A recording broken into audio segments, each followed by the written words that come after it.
The 7 most disturbing natural areas in the Appalachian Mountains, starting with number 7. In the 7th place, the Chestnut Bald Exclusion Zone in North Carolina stands out for the sheer weight of its paperwork and the stubborn silence that follows. In 1992, the National Park Service signed a policy memorandum that closed off 340 acres of high-elevation forest on Chestnut Bald, citing the urgent need to restore red spruce habitat lost to decades of logging and fire suppression. The closure was supposed to allow native spruce to reclaim the slopes undisturbed, but the official story quickly became a maze of bureaucracy. Every 3 years, without fail, the closure is renewed 12 times and counting, with the latest extension pushing the no-entry order through at least 2025. The language in each renewal references ongoing monitoring of red spruce seedlings, yet not a single public restoration report or ecological outcome has ever been released. According to internal communications, all technical data and progress metrics remain locked in agency archives, with Freedom of Information Act requests yielding little more than confirmation that the documents exist.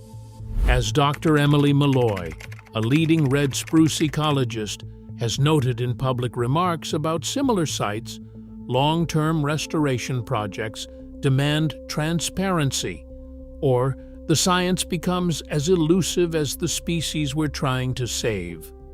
Chestnut Bald opens this countdown as the most thoroughly documented mystery in the Appalachian Mountains, a place where the trail of paperwork only leads deeper into uncertainty.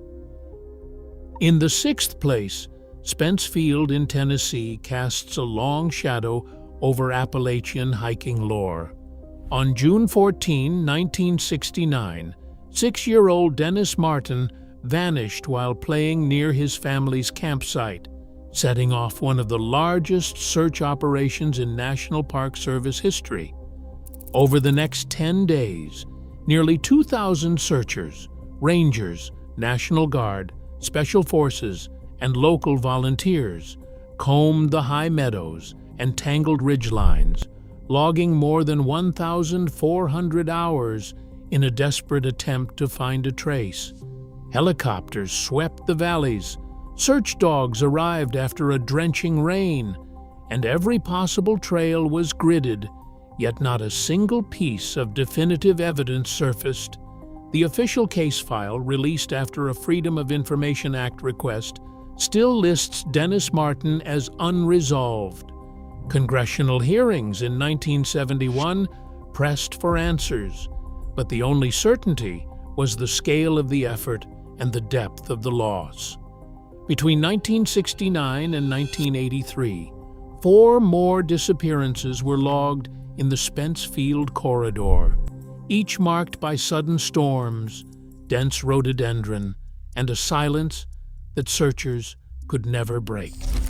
As Captain Mark Walters of the 1970 SAR team later reflected, "You can search every inch and still come up empty. For Spence Field, the paperwork and the pain endure, but the answers remain stubbornly out of reach." In the 5th place, Gosen Pass in Virginia unsettles with a phenomenon that blurs the line between geology and the uncanny. Along the Maury River, a low, rhythmic hum has been reported in the pre-dawn hours, most often in late October. Ranger Thomas Alcott logged 4 separate incidents: 1998, 2000, 2004, and 2006, each describing a 120-second subterranean vibration that silenced the riverbanks and left equipment trembling. His notes mention that the sound seemed to travel through the limestone bedrock, pulsing at intervals too regular for wind or wildlife.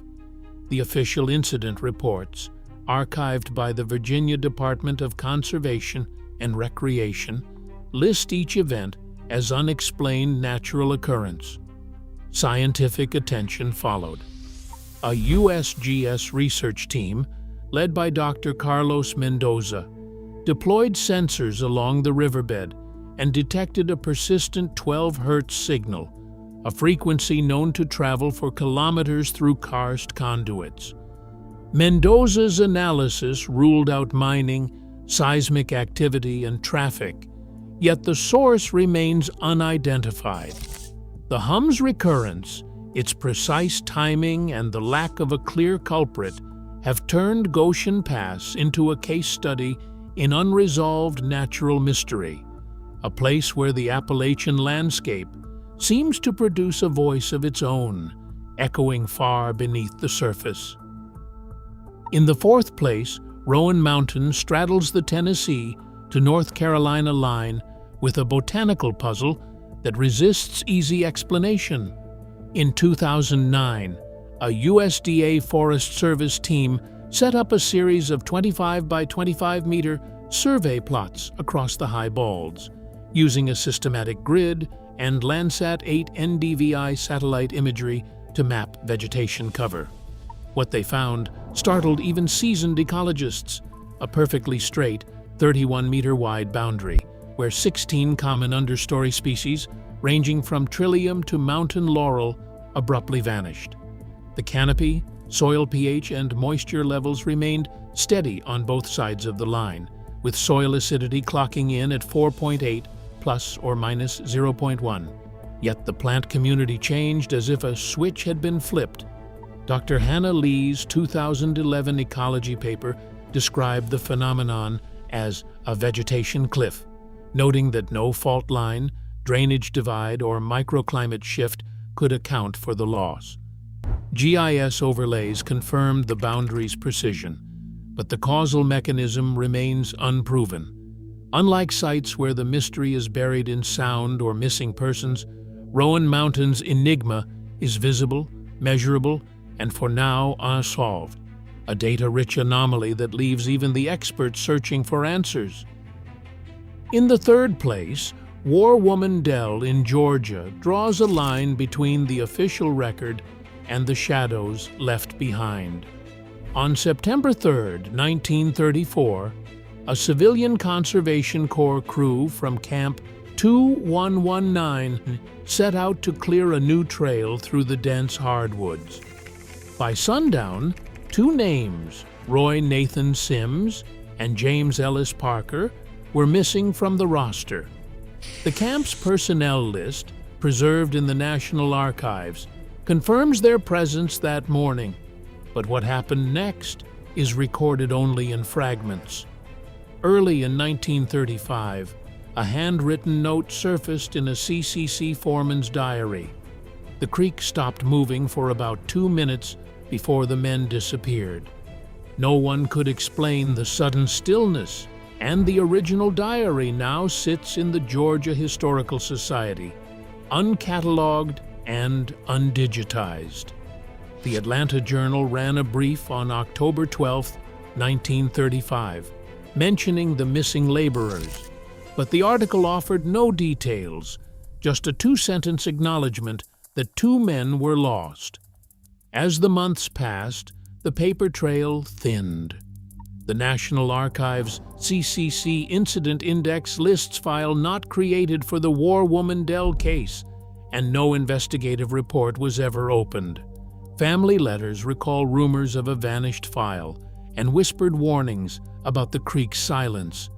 Decades on, the story drifts between fact and folklore, anchored by a camp roster, a cryptic note, and the weight of what's missing. As one local storyteller put it, sometimes the mountains keep their secrets, and sometimes the paper does too. In the second place, Linville Gorge in North Carolina becomes a case study in deliberate secrecy. In 1978, the U.S. Forest Service contracted with North Carolina State University for a comprehensive watershed and ecological survey led by Professor James Whitaker. After nearly 2 years of fieldwork, Researchers submitted a 63-page draft in early 1980. But when the file was finally released under a 2014 Freedom of Information Act request, the reality was stark. 41 of those 63 pages were blacked out, leaving only a skeleton of project dates, investigator names, and a single unredacted phrase: "Data inconclusive, further analysis required."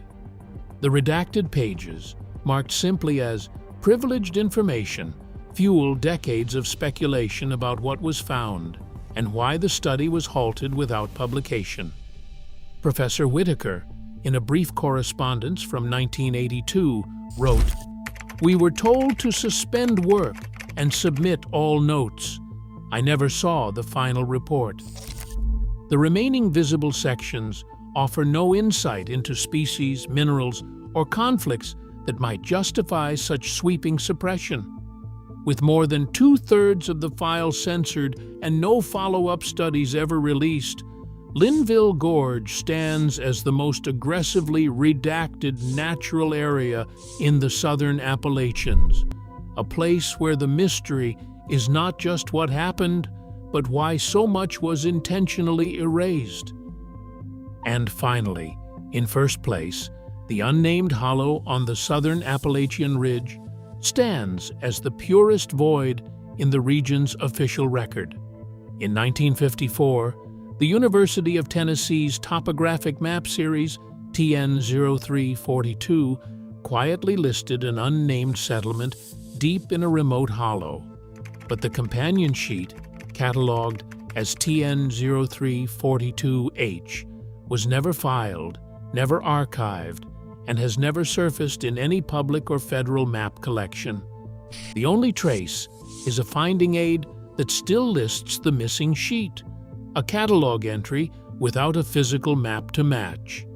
In 2019, a formal Freedom of Information Act request to the USGS for TN-0342H was met with a stark reply.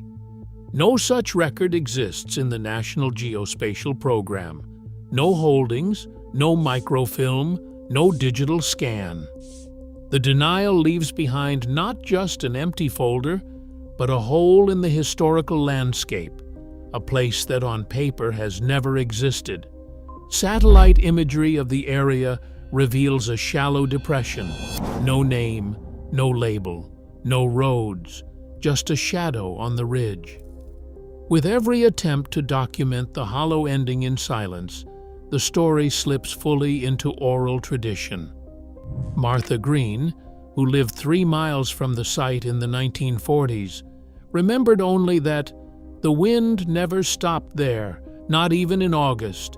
My uncle said it was a place you didn't walk after sunset. Her memory is the last remaining evidence, carried by word of mouth when every official record has vanished or was never created at all. The unnamed hollow closes the countdown as the ultimate Appalachian enigma, a place where the absence of fact is the most disturbing fact of all. Across all 7 places, one pattern stands out. When records vanish and boundaries blur, ordinary landscapes become magnets for uneasy speculation. The Appalachian wilds remind us that unanswered questions linger longest where fact and folklore collide. Mystery isn't just in the woods, it's in the gaps we leave behind.